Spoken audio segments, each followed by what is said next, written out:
Par ce titre violence animale, nous sommes invités à réfléchir à la violence qui est en nous et la violence aussi que l'on transmet, la violence que l'on reçoit et en particulier aussi à la violence que l'on fait aux animaux.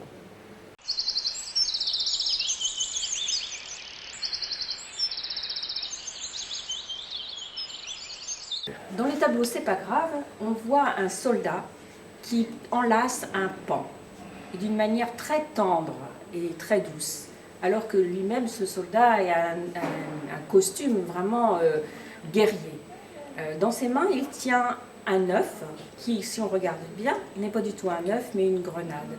Et dans ce tableau, j'ai essayé de faire le parallèle entre l'amour et la guerre.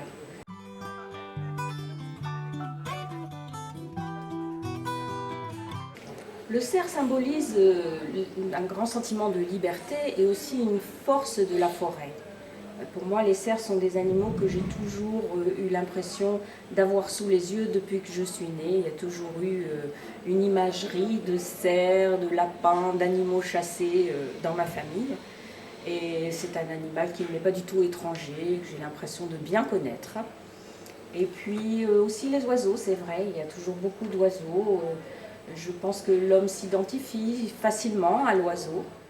Il y a toujours une envie de liberté très forte quand on regarde les oiseaux. Alors dans le petit cabinet de curiosité, j'ai regroupé des trophées de cerfs qui sont bien des massacres de cerfs et non pas des bois tombés comme on peut en trouver dans la forêt.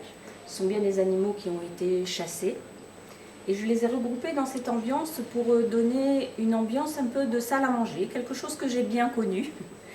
Petite salle à manger bourgeoise, jolie, où on croit qu'on peut utiliser les animaux comme des objets décoratifs.